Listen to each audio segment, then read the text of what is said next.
If you're an organization looking to hire a grant writing consultant, I'm going to give you some tips today that are going to keep you from getting burned in that hire. Now, to start with, if you are trying to hire a grant writing consultant and you're hopping on a discovery call with that prospect, the discovery call is not a job interview. It's the moment when you find out whether working with this person is going to feel calm or whether you're about to buy stress with a deadline attached. And if you're a consultant watching, don't click away. This is the checklist that your best prospects are running in their head, and you need to be prepared to answer these questions. So, for those of you who are hiring, I'm going to give you the exact questions to ask your prospective hire, what you're listening for in their answers. And then for the consultants, I'm going to tell you what you should prepare before you get on the call. I'm Dr. Krista Kerlinkis. I am in year 11 of running my own grant consulting practice, and I also train grant consultants to build and scale their practices through better systems. Let's start with the question that almost every prospect asks me on a call that sounds logical to them, but if that's what they base everything on, their decision on, it's going to lead them into a bad hire. That question is, what is your award rate or success rate?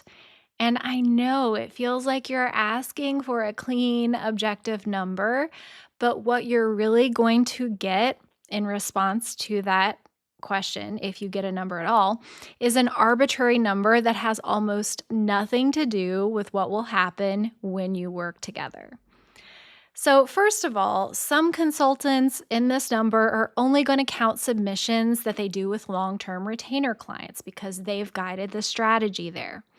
Some are going to count every submission, including grants they warned the client not to pursue. Some of that work is going to be including first time grant applicants.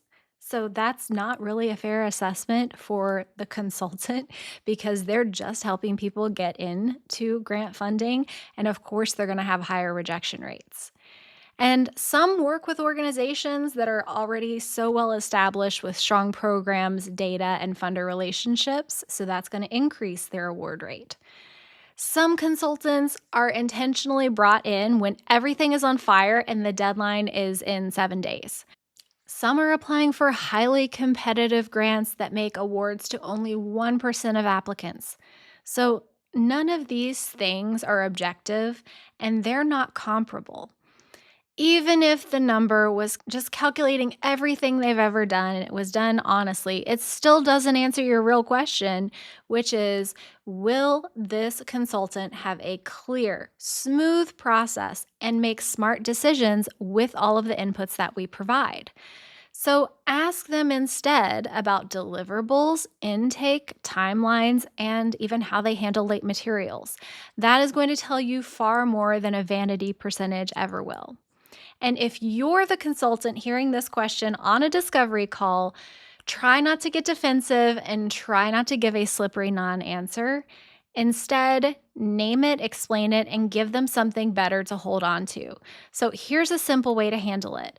I don't quote a success rate because it's not a standardized metric in this field. Outcomes depend on fit, competition, timing, and client readiness, and I don't want to sell you a number that can't predict your project.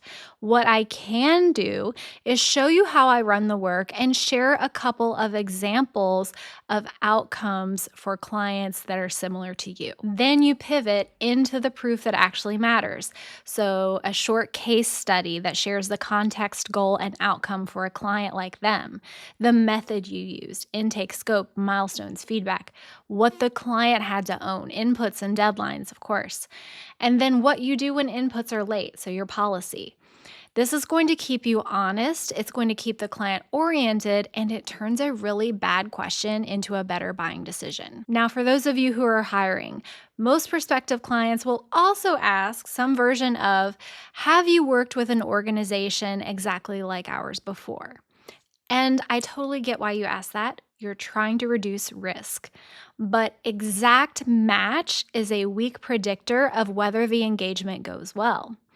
The better question is, have you helped clients with a similar funding need get the outcome we're trying to get, and can you walk me through how? So notice the shift there. You're not hiring for sameness, you're hiring for method and results. If the consultant can only sell you on similarities, like I've worked for an animal shelter and you're an animal shelter, you may end up managing them. If they can show you a repeatable process that gets results, then you can actually relax and have confidence in this person. So, now that we've set some of those common arbitrary questions aside, here's what you should actually be asking a prospective grant consultant. First is, what exactly am I getting? So do not accept an explanation that sounds like, I'll write the grant for you. Yes, that sounds reassuring, but it really doesn't mean anything. You want all of the parts of this deliverable and the tasks named in plain language. So ask, what are the deliverables specifically? Then listen for three things. First, can they list what they deliver without hedging? Second, can they tell you what's not included? And third, can they tell you what could possibly become an add on if the need arises? So the answer you want to hear sounds like, here are the sections I draft, here are the attachments I handle, here's what your team owns, here's what I don't do, and here's what would change the scope. If they can't name the parts, you're signing up for unclear deliverables and possibly a project that doesn't get done. Now, let's say instead you are not sure which grant applications you're going to apply for yet. They can still give you a breakdown of exactly what they're going to do, like write all of the narrative, do interviews with you and staff and stakeholders to get more information about your organization, review all of your existing documentation to get the information they need, put together your attachments, but maybe they say something like, we'll put together the attachments, but we need you to provide the budget, or we need you to provide all the resumes, or we need you to provide XYZ. So again, you need detail in this. Next is, how would your process work from the day we decide to do a grant to submission? And this is where you really separate a grant freelancer from a grant consultant. So ask, if we hired you today, what would the next 4 to 6 weeks look like? And I mean, honestly, you want them to hopefully initiate the answer to this before you ask the question in their pitch to you. But if you have to ask the question, that's what you need to ask. So you're listening for milestones, internal deadlines, listening for a plan that still works when materials are messy, and you want to know about how the communications work. So one of the things I always tell my clients is, we send you an email every Thursday telling you what got done, what's going to happen next, and what we still need from you. And we also do a monthly meeting. And we may have additional meetings depending upon the engagement, but we always have those two things. The third question is, how do revisions work and how do you like to get feedback? Most people are going to ask about revision rounds, but what you really need is a feedback system. So ask, how many rounds of revisions are included and how should our team give you feedback so it doesn't turn into chaos? So the answer you want is simple. It can be multiple rounds. So usually for us, 2 structured rounds, one point person, consolidated feedback in one place. That's especially important when you, as the client, have multiple team members who are going to be providing feedback. You need to consolidate that down for the consultant. If you hear from them instead, something not clear, they don't talk about revision rounds or anything about how the communication will go, then that's your sign that you're about to become the project manager. And that's not what you're looking for. Another important question that you should be asking your prospective grant consultant is, what happens when our materials are late? This inevitably happens with every client. And this is the question that tells you whether someone has done real work under deadline and how they handle it. So ask, what happens if we miss a document deadline? So you're looking here for a policy.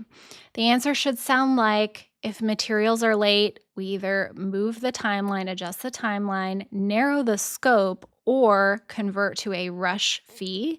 And we're going to decide this early with you so nothing is a surprise.